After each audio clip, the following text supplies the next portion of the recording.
క్రీస్తునందున ప్రియులారా, ప్రభువైనటువంటి యేసుక్రీస్తునామమున షాలోమ్ ప్రార్థనా మందిరం తరపున మీకందరికీ మా ప్రేమ వందనములు, శుభములు. వీడియో పూర్తిగా చూస్తుండండి, షేర్ చేయండి. లాంగ్ వీడియోస్ కూడా చూస్తుండండి ప్రియులారా. మరి ఈ నేటి వాక్య భాగము ఈ దినమన్న సందర్భంగా లూకాసు వార్త 14వ అధ్యాయం 11వ వచనము చదువుకుందాం. తను తాను హెచ్చించుకునేవాడు ప్రతివాడును తగ్గింపబడును, తను తాను తగ్గించుకునేవాడు హెచ్చింపబడునని చెప్పాను. క్రీస్తునందున ప్రియులరా, మరి ఈ యొక్క లేఖన భాగములో ప్రభువైనటువంటి యేసుక్రీస్తు వారు మాట్లాడుతున్నారు.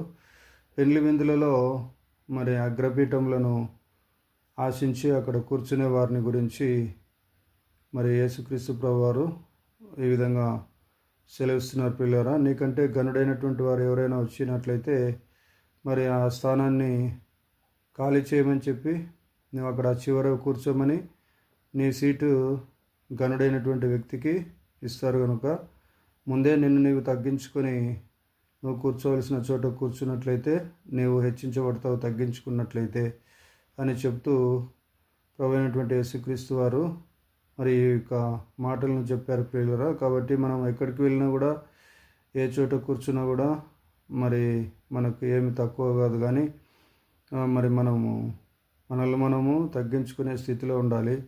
ఆ విధంగా మనం తగ్గించుకుంటూ ఉన్నట్లయితే జీవితంలో ఎక్కడైనా మనకు ఓటమి సంభవించదు, ఎప్పుడు కూడా గెలుపు సంభవిస్తుంది ప్రియులారా.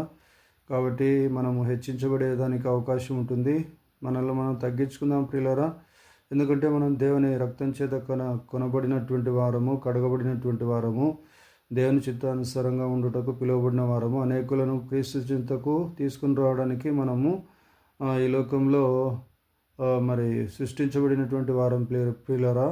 కాబట్టి మనం అందరం కూడా తగ్గించుకొని ఈ లోకంలో అనేక మందిని మరి దేవుని యొక్క శిలువ చింతకు ఆకర్షించే వారుగా మనం ఉండాలంటే మనం అనేకుల ఎదుట తగ్గించుకునే వారంగా ఉండాలి, తగ్గించుకొని మాట్లాడే వారంగా ఉండాలి. దీన మనస్సు కలిగినటువంటి వస్త్రం ధరించుకొని మరి ముందుకు సాగే వారంగా ఉండాలి.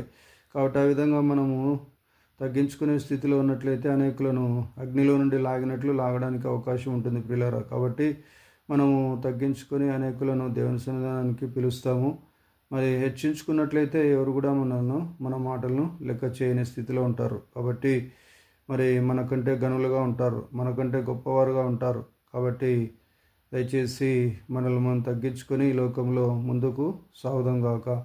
మరి ఆ ప్రకారంగా చేయడానికి దేవుడు తన యొక్క విశేషమైనటువంటి కనికరాన్ని, కృపను చూపించునుగాక.